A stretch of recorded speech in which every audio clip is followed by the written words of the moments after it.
Good morning বন্ধুরা। আজ হলো 6 জুন শনিবার। আজকের বরাক উপত্যকা তথা আসামের শ্রীভূমি, শিলচর, হাইলাকান্দি এবং ভারতের বিভিন্ন প্রান্তের আজকের সকালের বিশেষ বিশেষ খবরগুলি হলো: অরুণোদয় প্রকল্প থেকে শুরু করে রেশন কার্ডে ডাল, চিনি, লবণ আগস্ট মাস থেকে সরকারি প্রকল্পের সুবিধা, বললেন মুখ্যমন্ত্রী হিমন্ত বিশ্ব শর্মা। রেশনে ডাল, চিনি এবং লবণ দেওয়া বন্ধ হয়েছে। বিনামূল্যের চাল পেলেও রাজ্যের 70 লক্ষ পরিবার এ মাসে রেশনে ডাল, চিনি এবং লবণ পাননি। তবে বাজেট বরাদ্দ না থাকার ফলে সমস্যার কথা জানিয়ে মুখ্যমন্ত্রী বলেছেন, পূর্ণাঙ্গ বাজেট পাশ হওয়ার পর আগস্ট মাস থেকে সবে সরকারি প্রকল্পের সুবিধা নিয়মিত পাবেন সুবিধাভোগীরা। কোনো প্রকল্প বন্ধ হচ্ছে না। আগামী 6 জুলাই থেকে বিধানসভার বাজেট অধিবেশন শুরু হওয়ার কথা জানান মুখ্যমন্ত্রী। রেশন ব্যবস্থায় বিনামূল্যের চালের সঙ্গে গত নভেম্বর থেকে 1 কেজি করে ডাল, চিনি ও লবণ দেওয়া হচ্ছে। কিন্তু বিজেপির প্রতিশ্রুতি হচ্ছে ভোটে জয়ী হয়ে ক্ষমতায় এলে রেশনে সরষের তেলও দেওয়া হবে, কিন্তু উল্টোটাই হয়েছে। সরকার গঠনের পর রেশনে বন্ধ হয়েছে ডাল, চিনি ও লবণ। ফলে সমালোচনার ঝড় উঠেছে, সুবিধাভোগীরাও ক্ষুব্ধ। তবে মুখ্যমন্ত্রীর আশ্বাস, আগস্ট মাস থেকে সরকারি প্রকল্পের সুবিধা যথাযথ মিলবে। মন্ত্রীদের দফতর বণ্টনের আগের জেলার দায়িত্ব। মুখ্যমন্ত্রীর সঙ্গে আগেই শপথ নিয়েছেন 4 মন্ত্রী। শুক্রবার নতুন করে শপথ নিয়েছেন আরও 12 মন্ত্রী। সব মিলে 16 মন্ত্রীর মধ্যে দফতর বিতরণ করবেন মুখ্যমন্ত্রী। কিন্তু এবার কিছুটা সময় নিয়েই দপ্তর বিতরণ করতে চান তিনি। এর জন্য 1 সপ্তাহ সময় নিয়েছেন মুখ্যমন্ত্রী। তবে জেলার অভিভাবক হিসাবে মন্ত্রীদের দায়িত্ব কালই দিয়ে দেবেন তিনি। মন্ত্রিসভা সম্প্রসারণের পর মন্ত্রীদের মধ্যে দপ্তর বিতরণ করা হয়। তবে এর জন্য কিছুটা সময় নিচ্ছেন মুখ্যমন্ত্রী। শুক্রবার তিনি বলেন, গত মন্ত্রিসভায় যারা ছিলেন তাদের কাজকর্ম এবং নতুন মন্ত্রীরা কোথায় ভালো কাজ করতে পারবেন সেটা ভালো করে পর্যালোচনা করেই দপ্তর বিতরণ করব আমি। এর জন্য কিছুটা সময় লাগবে। সর্বাধিক 1 সপ্তাহের মধ্যে দপ্তর বিতরণ করা হবে মন্ত্রীদের।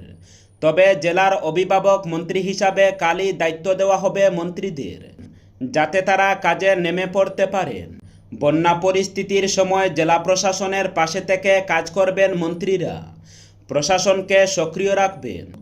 গরুচুর অপবাদে স্থানীয় 2 যুবককে মারপিটের ঘটনায় চাঞ্চল্য পাতারকান্দিতে। তদন্তে নেমে 2 অভিযুক্তকে আটক করতে সক্ষম হয় পুলিশ। শুক্রবার পুলিশের পক্ষে ধৃতদের জেলা সিজিএম আদালতে সোপর্দ করা হলে আদালতের নির্দেশে ধৃতদের টাই হয় জেল হাজতে। সোমবার স্থানীয় মামবাড়ি গ্রামের হাজিরা বেগমের গরু সন্ধ্যা গড়িয়ে যাওয়ার পরও বাড়িতে না আসায় পরিবারের ইসলাম উদ্দিন ও আমির উদ্দিন সহ আরও একজন গরু খুঁজতে খুঁজতে পার্শ্ববর্তী নালুগাঁও গ্রামে যায়। তখন সেখানকার একদল উত্তেজিত মানুষ তাদেরকে গরুচুর ভেবে পাকড়াও করে পুলিশের হাতে সমঝে না দিয়ে বেধড়ক মারপিট সহ পাখি মারার বন্দুক দিয়ে বেশ কয়েক রাউন্ড গুলি পর্যন্ত করে বলে অভিযোগ। এদিকে ঘটনার বেশ কয়েকটি ভিডিও ইতিমধ্যে সামাজিক মাধ্যমে ছড়িয়ে পড়েছে। এতে এলাকার বিভিন্ন মহলে ব্যাপক প্রতিক্রিয়া সহ নিন্দার ঝড় উঠেছে। এদিকে ঘটনার 3 দিন পর বৃহস্পতিবার পাতারকান্দি থানায় বেশ কয়েকজনের বিরুদ্ধে আহতদের পরিবারের পক্ষে মামলা দায়ের করা হয়। এতে অভিযুক্তদের মধ্যে রয়েছেন শ্যামল সিনহা, প্রমেশ সিনহা, বাম্বল সিনহা, চেতই সিনহা, লাকি সিনহা সহ আরও 8 জনের নাম।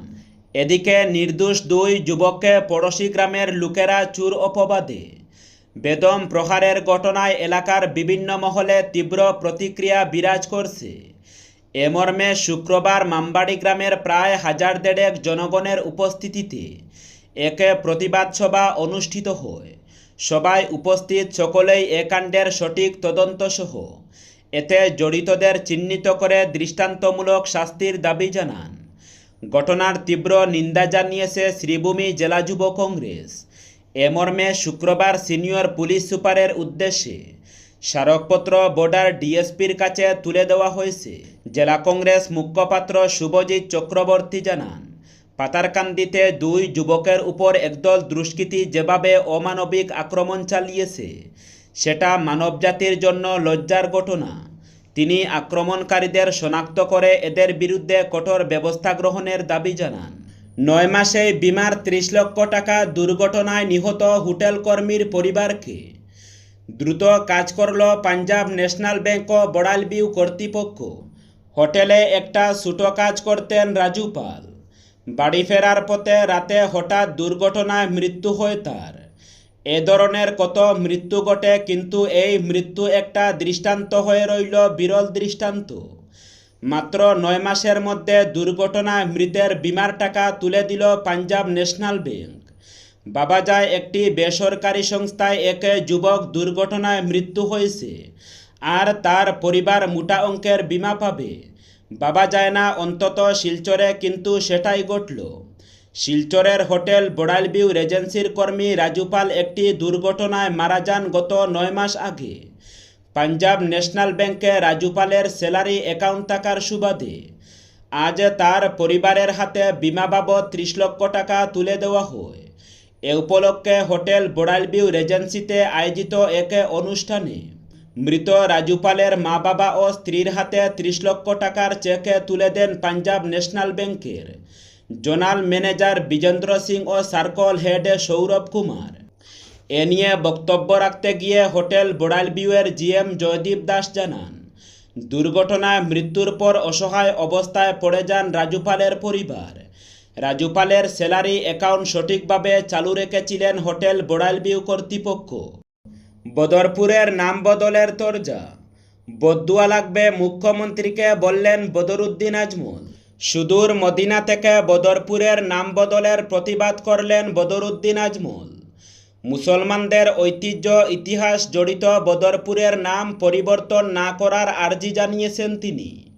মুখ্যমন্ত্রীর প্রতি তার হুঁশিয়ারি, বদরপুরের নাম বদলালে বদদুয়া লাগতে পারে। তবে বদরুদ্দিনের আপত্তি শুনে কাঠিগড়ার বিধায়ক কমলাক্ষ দে পুরকাইস্তের মন্তব্য, ইসলামপুর নাম রাখা হলে নিশ্চয়ই স্বাগত জানাবেন তিনি। বদরপুরের নাম পরিবর্তনের প্রসঙ্গ সামনে এসেছে বদরপুর পুরসভার নাম বদলে সিদ্ধের সরদাম করার প্রস্তাবে কাঠিগড়ার বিধায়ক কমলাক্ষ মুখ্যমন্ত্রীর কাছে প্রস্তাব দিয়েছেন। বদরপুর পুরসভার 11টি ওয়ার্ডের সঙ্গে কাঠিগড়া এবং 5 গ্রামের কিছু অংশ অন্তর্ভুক্ত করে সিদ্ধর সরদাম পুরসভা হিসাবে নতুন পুরসভা গঠন করতে মুখ্যমন্ত্রী সেই প্রস্তাব সায় দিয়েছেন। ফলে অচিরেই বদরপুর পুরসভার নাম বদলে আরও কিছু এলাকা জুড়ে পুরসভার নতুন নাম হতে পারে সিদ্ধের সরদাম পুরসভা।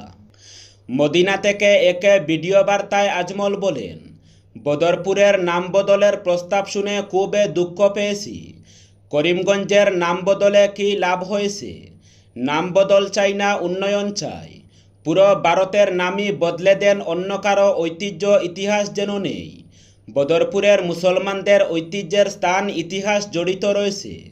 তাই মুখ্যমন্ত্রীর কাছে আমার অনুরোধ, বদরপুরের নামে হাত দেবেন না।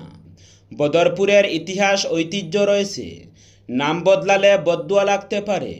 ফলে আমার আহ্বান, বদরপুরের নাম বদলাবেন না। মরান ও মটক সম্প্রদায়ের প্রতিনিধিদের নবগঠিত অসম মন্ত্রিসভায় স্থান না দেওয়া এবং দীর্ঘদিন ধরে ঝুলে থাকা তফসিলি জনজাতি এসটি মর্যাদার দাবিতে শুক্রবার থেকে শুরু হওয়া 48 ঘণ্টার বন্ধে ব্যাপকভাবে ব্যাহত হল ডিব্রুগড় ও তিনসুকিয়া জেলার জনজীবন। বন্ধের জেরে রাস্তাঘাট কার্যত ফাঁকা হয়ে পড়ে, স্বাভাবিক যান চলাচল ব্যাহত হয় এবং বহু ব্যবসায়িক প্রতিষ্ঠান বন্ধ থাকে। All Moran student union, all Asom Matak Yuva Chhatra সংস্থা সহ একাধিক সংগঠনের যৌথ আহ্বানে শুক্রবার সকাল 5টা থেকে এই 48 ঘণ্টার বন্ধ কার্যসূচি শুরু হয়। অসম মন্ত্রিসভা সম্প্রসারণে মরান ও মটক সম্প্রদায়ের কোনো প্রতিনিধিকে স্থান না দেওয়ায় সংগঠনগুলি তীব্র ক্ষোভ প্রকাশ করে। পাশাপাশি দুই সম্প্রদায়কে এসটি মর্যাদা প্রদানের প্রতিশ্রুতি বাস্তবায়নে বিলম্ব নিয়েও তারা সরব হন। বন্ধ চলাকালীন বিভিন্ন স্থানে বিক্ষোভ পথ অবরোধ এবং প্রতিবাদ কর্মসূচি পালন করে আন্দোলনকারীরা।